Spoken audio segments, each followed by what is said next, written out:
before I discuss the allegations, I would like to be upfront with my bias. I am a massive Zillakami and City Morgue fan. I do believe that my approach to this material has been rational and unbiased, but I would like to disclose that I do listen and continue to listen to Zillakami. At this point, all of these are simply allegations. There has been no tangible proof. There has been a lot of screenshots. A lot of proof is missing due to allegedly Zillakami blocking some of the accusers on Instagram. If you don't know who Zillakami is a fairly popular emo rap artist, and he is one half of the rap duo City Morgue. As to the allegations are currently that he is a pedophile and that he has had sex and had sexed multiple underage girls. This all started on July 10th when a Twitter user by the name of Baideki, who is a fashion influencer and has claimed to have dated Zillakami in the past, posted a series of tweets saying, "Zillakami emotionally abused me for years, landed me in the hospital, I protected his image, bro and his entire camp has countlessly had underage girls backstage and done unthinkable. I wouldn't wish what he's done to me on my worst enemy. I have the time today. I have screenshots of Zillakami in his 20s linking sleazy skits when she was 15.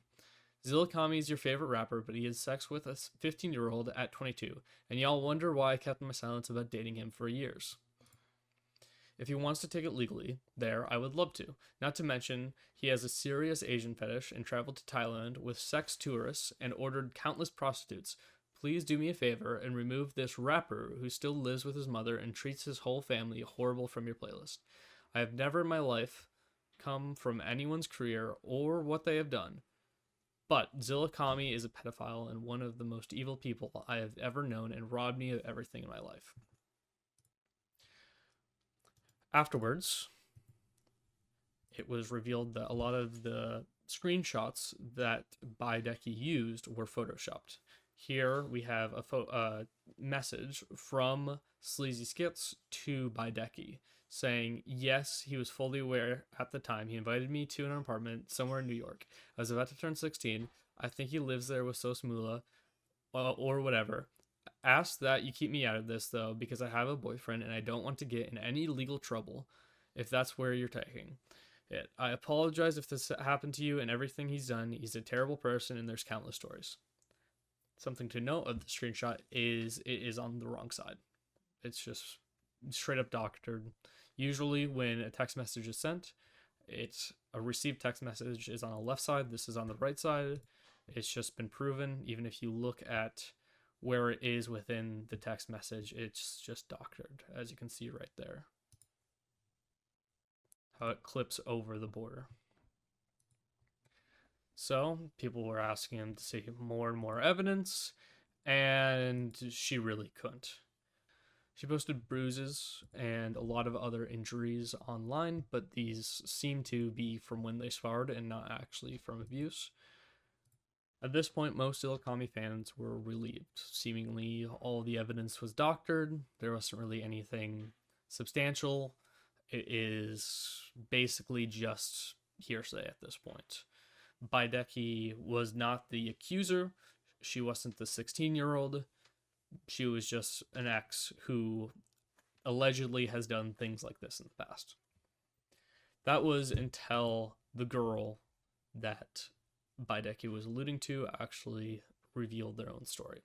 They posted on their Instagram story that "I want to address the rumor going around involving my identity. Someone posted fabricated screenshots of me saying I was involved with Zillakami when I was 16. The screenshot is fake, but there is truth to the story. I've left this part of my life in the past and I want to keep it that way.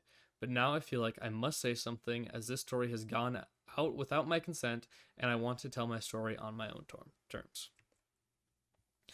I was 14 when Zillakami first reached out to me via DM. He was fully aware of my age as I was honest about it. When we hung out the first time, nothing sexual happened, but he did give me shrooms. I was starting to have a bad trip and he sent me home. The second time we hung out, I was 15. This time we engaged in sexual intercourse. I had a lot of respect for him as an artist back then, but after that I didn't see him the same way.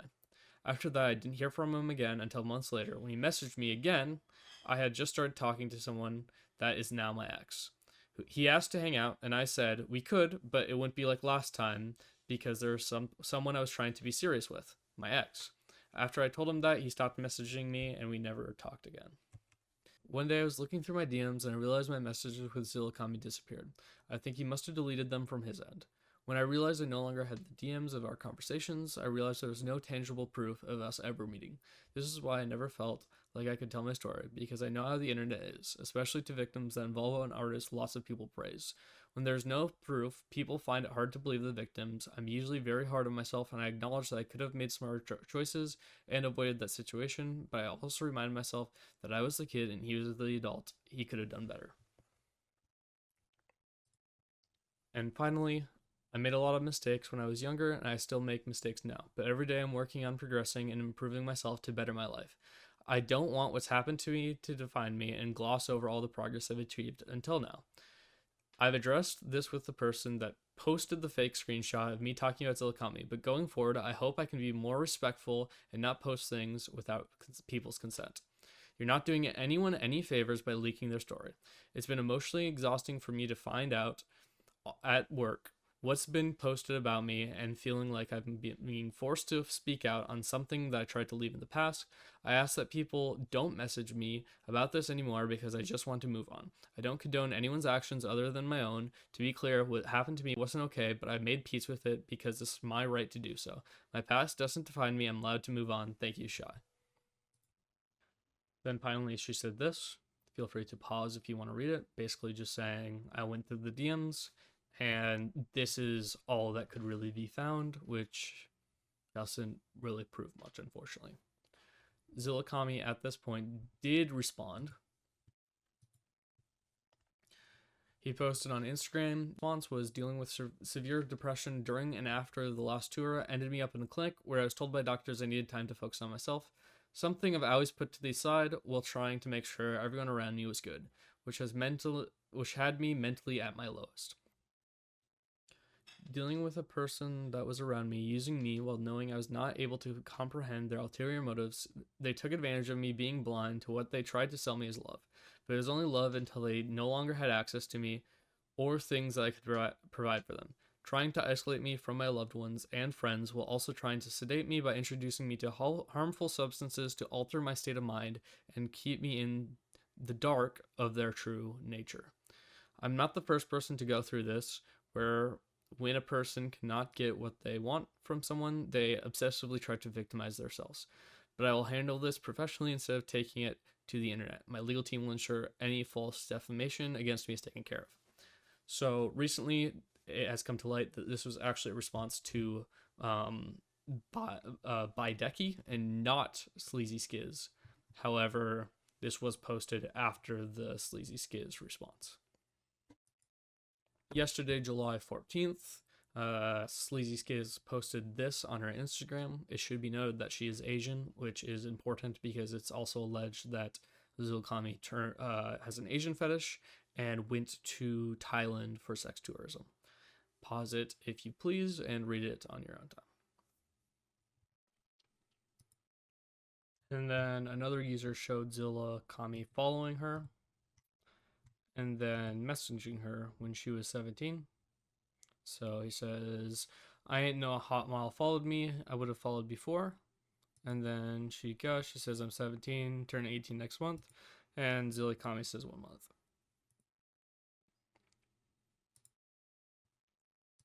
At this point, he was 22. At this point, he was 22 years old. And then we have some other ones. He was, about 21, 22. And she, at this point, was 17. And then this was another person who was 17 at the time, posting explicit messages that Zillakami sent her when he was 21. And then you can just slow down the video or pause if you want to read it. I would say you shouldn't. because they are quite disturbing.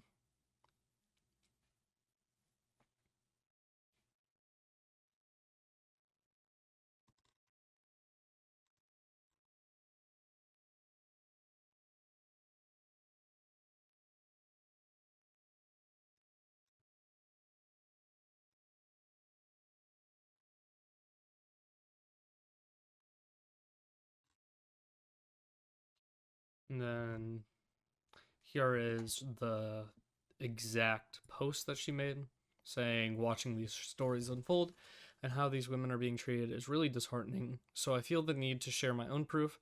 I was 17 when Zillakami first hit me up in 2019. We talked from 2019 to 2022, including FaceTime calls. I was transparent with the fact I was underage and still in high school, as shown in these messages. He continuously begged for me to come see him at his show near me. If anyone needs more proof, I can screen record the whole DM exchange, which is what you just saw, as this is more service level. Most of the DMs are very sexual. I was never going to share any of this, especially with those women being harassed, but it is unfair for Zillakami to pretend as if he never did anything wrong. And then the screenshots were what she originally posted, and the recording was afterwards. And then this final one is just another user saying that Zillakami asked her to come out to his hotel without verifying her age. She was of age at this point, but it's just showing his recklessness, I suppose.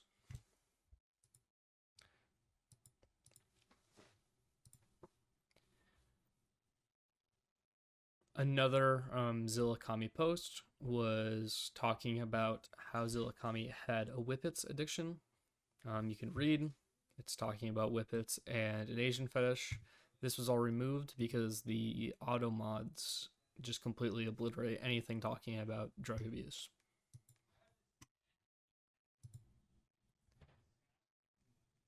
People are saying this image makes them sick now, knowing that he was talking to underage girls and has an Asian fetish.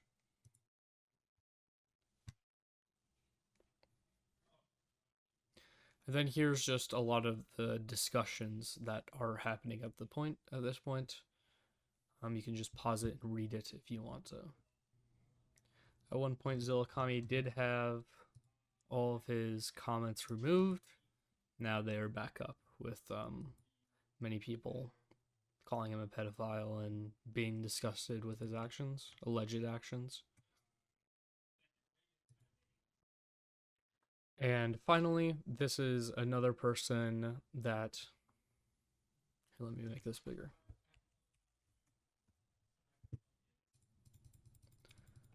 Finally, this is another fan saying that she used to be a fan of Zillakami until he hit her up in 2022 when she was 18 and just graduated high school. He basically love bombed her and a bunch of other things. She noted that she is Asian, and she attached this picture of Zillakami very clearly abusing whippets. And I think that just leaves us with one final thing.